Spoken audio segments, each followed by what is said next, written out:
Welcome to Between Two Songs with Tim Jenkins, featuring music and conversation with some of Tim's favorite musicians.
Hello, I'm Tim. Welcome to Between Two Songs, and we're very glad that we have the great Howard Burns with us, a good friend of mine, and somebody I'm very honored to have playing today and speaking with today. And Howard, I want to talk to you first about, just like you were telling me earlier about your dad and how he played music around the house, a lot of jazz, had a lot of jazz recordings, but you and your brother, that wasn't your thing. It was all nine of us, really. You're in a house, and you in small quarters anyway. And my dad loved to play music. And when he came in from work, he just put records on. I don't care if it was 12:30 at night. He was going to play his records. He figured, I'm the man of the house. I'm going to play some music. Y'all just got to listen to it. We had to get up and go to school in the morning. So we were always, Daddy, turn that music off. Turn that music off. And he was playing things from Art Blakey to Horace Silver. I mean, as we got older and understood how this was planted in our minds, when we went off to college, I know when I went off to Howard, I was going downtown D.C. buying albums for $3 and $2. And to this day, I still have all those albums, can probably line from there all the way down here. Was that your dad? Did your dad have that as well? Well, my dad had albums, but, what we did to stop him from playing music late at night so we can get up, we scratched most of those records, which it was bad, but we didn't know the value of that then. He never knew. He had those old hi-fis with the TV in it and the record player in it. We mess up the needles, and when you get to play the record, the groove's all gone. And he would think that, hey, maybe he scratched it in one of his evenings of, sitting there and hitting the thing. How old were you? Oh, shucks. We were in elementary school, on to junior high school. But he always played music around the house. And then I had an uncle who was a pharmacist and an uncle who was a physicist. And I remember spending my summers in D.C. and going over to see them. And both of them played music. My uncle played saxophone, played violin, played piano, played trombone, you name it, he played it. He played guitar. And my other uncle Uncle Carl played saxophone, piano, and Uncle Howard, who I'm named after, played clarinet. And I used to go there, and these guys would sit and just play. And I'm looking like, they have no music. They just playing. they're just playing music, playing jazz tunes. And they had other professions that they were in. So I asked my mom, I said, well, how did they learn how to play all this? She says, I'm from a family of 7. That's all they had around the house was those instruments, a piano, and they just played. They didn't have TV. So their time was when people would come over and socialize, they would take the instruments out, and that was the entertainment. The kids learned songs. And that's what drew me into wanting to play music. I wanted to be able to play songs, and not knowing that I wanted to major in music, because when I went to Howard, my major was engineering, but I did a U-turn. Yeah. Made the family mad, but that was something that I wanted to do. Yeah. Talk about your philosophy once you started becoming the improviser that your family members were. What sort of informed your improvisation, your choice of notes, your choice of tunes to play over? What was it that first started you going that way? Well, I listened to, I think one of the first jazz tunes that I remember Hank Mobley was one of, well, of course, Art Blakey, Blues March, which my dad played. I guess when he was really juiced up. I mean, that tune was kind of like his favorite thing. But Hank Mobley, Roll Call, that tune, I used to listen to it all the time. And I just loved that. And then when I started listening to some other musicians, I started listening to Stanley Turrentine, Sugar, things like that. And then I fell in love with Dexter Gordon, because Dexter says so much on a ballad that other cats can't say. I mean, they can say it, but he just played a ballad just like it was just him. He just knew exactly, if it was a love song, he just knew exactly where to put the roses and wherever for that. And I listened.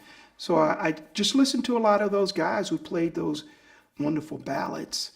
Even Train, he had a different way of approaching his ballads, which was great. Well, can I talk to you about that? Because that's one of the things that I want to get across about, that I love about your playing, is your ballad playing. And when I hear you play a ballad, that's what strikes me. It's almost like the tune, in an odd sort of way, disappears behind you. The accompaniment part of the tune disappears. And you're conscious of it, but you're just singing through the instrument. And also your time is very free, almost like a singer. Just that sense of, well, the band will be there and the time will be there and I can come back to it when I want to, kind of thing. And I wanted to ask you about that, and how you develop that as a musician, and if that's something you even develop. How are you approaching ballads? Well, it's always a work in progress. I'm always listening and trying to emulate different kinds of guys, or what they said, even if it was Joe Henderson. I just hear so many of those guys, and I try to speak through my horn as if they were, because they've already laid the pavement or laid the groundwork for all of that. And I try to just take some of what they do and put a lot of what I do. And it's through a whole lot of listening. I remember when Branford was on Tonight Show and he left. Branford said he left, and he said, man, I had to go back and learn how to play a ballad. He said, man, if you can't play a ballad, you can't play all that other stuff. He said, I was playing all that stuff with Tonight Show and playing. He said, I just had to go back to really playing a ballad like Ben Webster or Lester Young, Coleman Hawkins. I had to learn how to play that. And those guys said it. And of course, Dexter came out a little later than him. And what Dexter did for the tenor saxophone is what Charlie Parker did for the alto saxophone. He was the bebop alto player, and Dexter was the bebop tenor player. But Dexter, my hands down, is one of my favorites. So that's what I listen to a lot. Mm-hmm. And making sure that if it's Misty, you're saying all of those words in Misty, and people listen to, oh wow.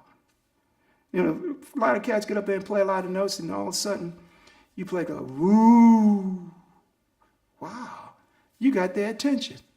Yeah, it's not the notes because you're right.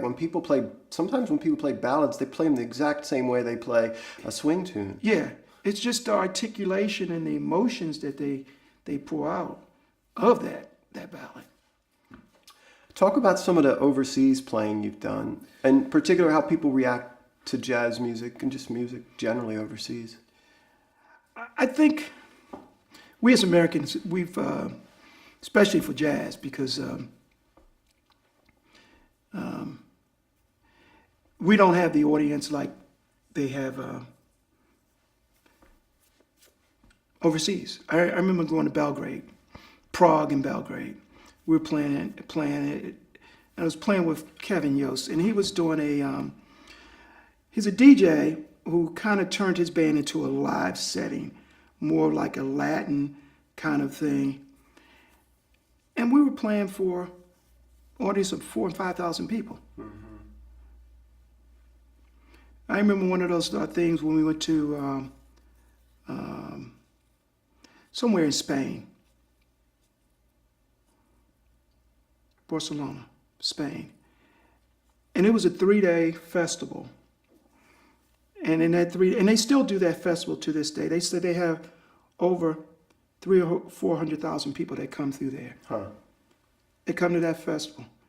And they spend so much money to bring that kind of music there.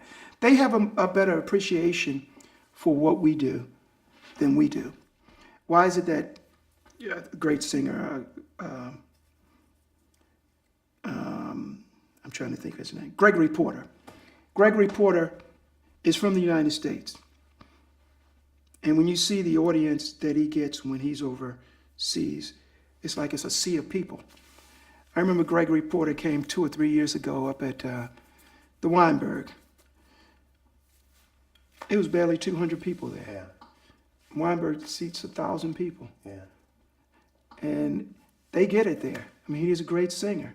He is like the cat now for that vocal stuff that he's doing. Just a boss singer. But everywhere he goes out there, they sell out. They sell out. People come in to see him. They want what we have. When you go to England and you talk to the guys, say, man, we listen to y'all guys. We want to play like y'all guys. Everything that we have here, we throw away. We throw all our musicians away. Jazz musicians don't make any money. Mm-hmm. We don't make any money. Gospel. I remember being in Japan. I was in this is probably Tokyo. One of those places, Tokyo or Kyoto. And I'm going through the train station. I see a gospel festival coming to Tokyo. Cats from the States. They're going over there introducing gospel music to Asian people. And they sit there like, wow, man, thousands of people. Yeah. Here, we're more interested in American Idol and The Voice and not going to really to support jazz or the artist. Why is it that Beyonce can charge $400 for a ticket, $300 for a ticket? And when I went to hear Stevie Wonder, the ticket, I'm sitting right behind the soundboard. It was $125. Mm-hmm. I'm just as close as I was to seeing him, and he was playing live music. Yeah. Not to say anything derogatory about what she does, but a lot of those folks are lip singing. They're not actually doing what Stevie Wonder does, or Prince, or even Michael Jackson. And then there are some other folks who are out there that really work. A lot of your indie groups, independent groups, they really out there working hard to keep what they have going and trying to bring an audience. And it's hard. It's hard trying to get people to come out in the U.S. like it is overseas. People just flock to it. There's an art to listening. It's an art to listening. I don't think. And they know our music. Well. They know our music. Yeah. They'll come and say, oh, this Lester Young album from 1952. It's a valued thing. It's a value thing. Yeah, people are and they're buying these instruments off of eBay. Mm-hmm. These horns that we put up, and they're buying them, and they're getting it. Yeah, they're getting it. We have quite a few guys. A guy Howard, he was a drummer. We toured at Curtis Howard. He taught at Peabody. And I went online and found out he went overseas.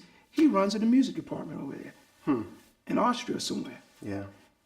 The value of what they're putting in the artists over there, they were like, well, we'll get some of you cats to come over here and teach us how to play jazz. And they can play. They are collecting those records. They are spending time learning the literature that we kind of kick to the side. I remember hearing Frank Zappa respond to the question, well, what role does a composer play in America? And he just laughed. He just laughed, you know? Frank, I like Frank Zappa. He was always on the edge. And if you look at some of his interviews now, what we thought was strange then, it is right on the mark what he's saying about how the industry is. I mean, you just look and say, well, darn, he was saying that 20 years ago. Well, 30 years ago. Yeah. It's like, Years ago. And it's still happening now. Yep. I want to talk to you about the idea that we are meant to glorify God in whatever we do. Okay? And so as musicians, at least I would think, if other people are at all like me, that becomes a difficult thing to do when you're playing. Because, well, I'll let you explain it. How does one, as a musician, bring glory to God? And how does he put aside his or her own ego to do that? Well, for one, we got to get out of the way of all of the music and let God speak through you, through your instrument. And that is, just like we were talking earlier about, you ask God to give you this. He's giving you a lot of things. You got to put that time in and do that, and these things will manifest. And then once you start playing these certain things, they say, well, darn, I didn't know I could do that. It's because you put that time in. God said, if you keep this path, you're going to do this. And then when people hear you play this, they're like, wow, he has a special talent. Everybody has a special talent. You just find your calling, and you just keep on going. Sonny Rollins, I remember we talk to Sonny Rollins every once in a while. And Sonny would say, he says, most people will come and see you on stage. And you know how when we get into an improvisational thing and we'll do something that's just kind of wicked, they say, man, how did he make that fit? How did he make that diminished lick fit? And we laugh about it. And the person who sits there at a regular job or teller or whatever, they mad, they come to God. Well, that cat up there shouldn't be getting paid because he's up there laughing. No, you should be getting paid because he found his voice, he's found what he's doing, and he's enjoying it. And this was from Sonny Rollins. He said, man, you know, most folks say, well, darn, I'm in a dead-end job. He's sitting up there making this money playing that on. That was your choice to be there. He's finding his glory in doing that, and he's enjoying himself. But that was a funny story that when Sonny told me that. I was like, wow, Sonny, you got to hit the nail on the head. People like, they don't understand it. Yeah, I think the idea of playing to the glory of God, I mean, do you remind yourself of that? Do you is that something in your mind before you play or on the way to a job or any kind of session? I think I'm reminded with each note. I guess it's like a, I'm not a pastor, my brother is. And I guess when you've done so many sermons over and over, it becomes second nature. You're connecting Daniel and the Bible to Revelations, and you're connecting Nebuchadnezzar and all of the different things in Revelations and tying them all together. If you studied all the scriptures and everything else, it's already in your DNA. And you know, you pick up your horn and say, okay, here we go. Yeah. It becomes a second nature stuff because you've done it so much. And you've done that D major scale so much. And you played it in thirds, you played it in fourth, you played it in fifths, you played it in sixths. Then you did the minor seconds to substitute all that stuff. It's just like I said, my brother, scripture, he'll boom, he got it. He can tie everything in. One last question for you. What do you want to get better at as a player? Playing. Just playing. You know, we're always in that constant search for to sound better and to play better and to be effortlessly. Winton was saying, he said, man, this trumpet, man, this is a difficult instrument to play, man. Especially, brass players, they got to put this on their lip. Saxophone players, reed players, he said, one day you're playing hiding, you're playing a hide. Oh man, this is really good. The next day you pick it up and say, man, I sound awful. Yeah. Because they're amateur. And so we're always trying to play better. I had a friend that played with Kevin Brown played with Lionel Hampton. And he used to tell me stories. He said, man, we would rehearse one tune for 3 hours. Lionel would just go boom, boom, add it. He would just go over the songs over and over. I said, wow, man. He's made cats like, oh man, this is just a drag. They just do these songs over and over.